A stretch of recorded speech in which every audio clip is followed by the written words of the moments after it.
Welcome back to Africa 54. South Africa's former President Nelson Mandela remains in hospital in critical condition.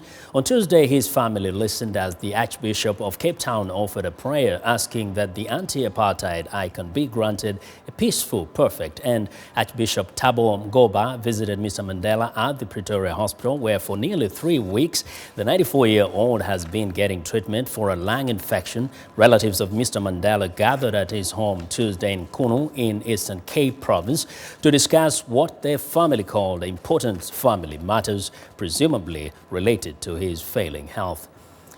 Lung infections are common among the elderly. VOA's Pearson spoke with a specialist about treating patients who have recurring lung infections.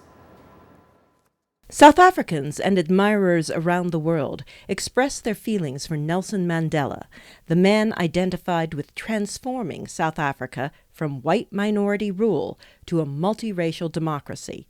In Johannesburg, people called him Madiba, his clan name. It's very emotional. And I feel for my children it's very important for them to feel what an amazing man Madiba was. We believe that it's time for us to let him go. We're just keeping our hope that it's going to be okay.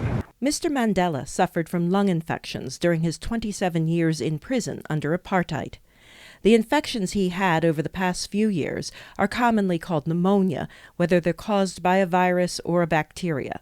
What made his condition more serious were repeated infections that can weaken an elderly patient's lungs. Dr. Bodan Pichurko is with the Cleveland Clinic. Those bacteria are often much more aggressive.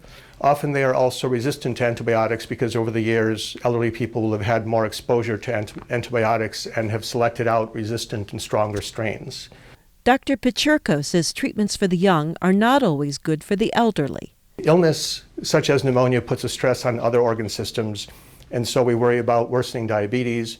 We worry about kidney function, liver function. Many of those can deteriorate while we're doing our best to treat a respiratory infection.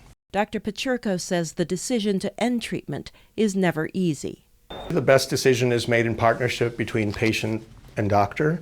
The doctor is ethically obligated at some point, if that point is reached, to indicate when medical treatment may be futile. Dr. Pichurko says age is a factor, but only a minor one. Some elderly people are healthy, others are not. For the elderly, it's important to try to prevent exposure to viruses or certain bacteria. And if an infection does occur, to get good medical care within 48 hours. Pearson, VOA News.